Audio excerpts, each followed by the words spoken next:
These are the brand new Nike Mercurials, which might look like there's some big tech upgrades, which are in fact just a normal Vapor 14 and Superfly 8 with, as you can see, a new design and some minor tweaks here and there. So today I'll tell you what that's all about and try and help you decide whether you should buy these right away, here's the link right up there by the way, or just wait and see a little bit.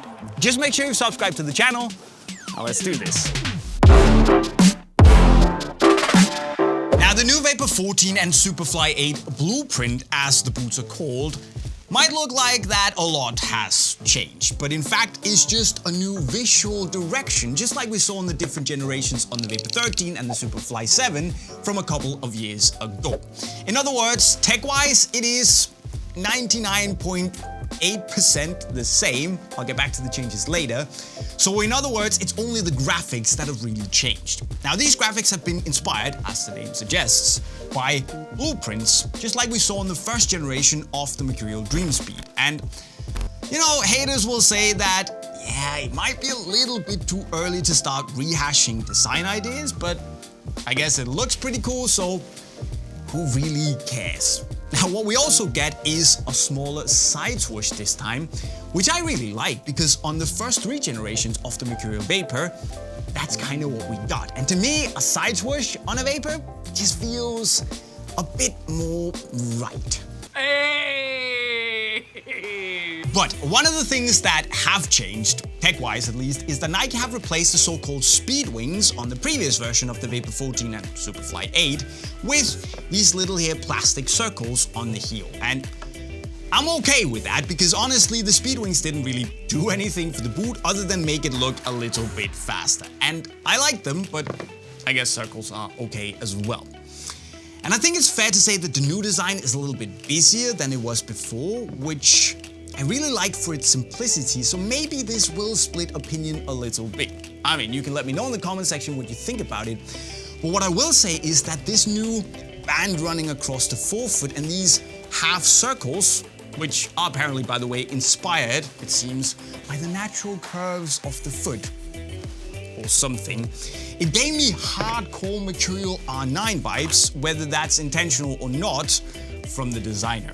And I think that once we get a colorway that's a little bit less in your face than this one, Nike can do some really sick things with the design. But like I said, tech-wise, it's the same. We still have this componentized Vapor Posit upper. It even says right here on the upper if you're in doubt. But it's a pretty good upper that consists of 2 main parts. The inner part is this soft Titan synthetic, and then you have this grid-like mesh on top to give you stability and structure and a little bit of texture on the ball as well.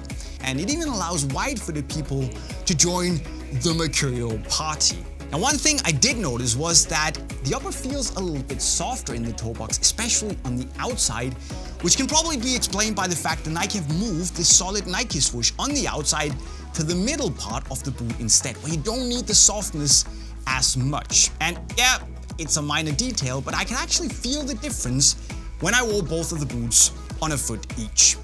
And speaking of differences, the only difference between the Superfly 8 and the Vapor 14 is that the Superfly has the dynamic fit collar, giving you this sock-like experience on the ankle, and the Vapor does not. And don't get me wrong, I like the feeling in the Superfly, but in essence, it is a Vapor with a sock. But then we arrive at the big question. Is the Mercurial the right speed boot for you? I mean, don't get me wrong, it's a great pair of boots, but the X Speedflow and the Ultra 1.3 are also kind of doing bits and are amazing boots in their own rights. So it's kind of a difficult choice, isn't it? Honestly, I think that all 3 boots will satisfy most people's needs, so you should just go with what you like the most. However, with that said, if you play on artificial grass or soft, muddy pitches, the Mercurial is always going to be my choice because the AG outsole has that great balance of feeling comfortable and especially safe on artificial grass while also being responsible enough to feel like a speed boot. And when you play on soft, muddy pitches, This SG outsole feels less chunky than more or less every other SG outsole out there, and also the anti-clog functionality means that the mud just slides right off the sole and doesn't clog it up. It starts to weigh you down and you slip when the sole becomes wet and lubricious. And I know, it sounds like a marketing gimmick, but I wear this all the time because it actually works. So FG, you can wear what you want, but AG or SG, I always come back to the Mercurial.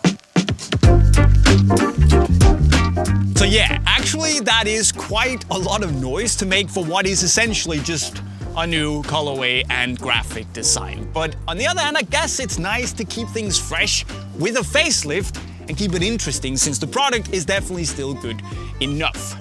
So I guess if it ain't broken, don't fix it. But guys, what do you think about the new Mercurial blueprint design and the colorway and all that jazz? Let me know as always in the comment section right down below. And then if you want the new boots, remember that you can buy right now from unisportstore.com via the link right over there. But before you go and shop some new boots, consider also subscribing to the channel to get all the latest videos on the newest and most wicked football boots. And then once you bought your boots, maybe come back and check out the playlist on how you can improve as a football player. And with those words, I'll be signing off. Cheerio.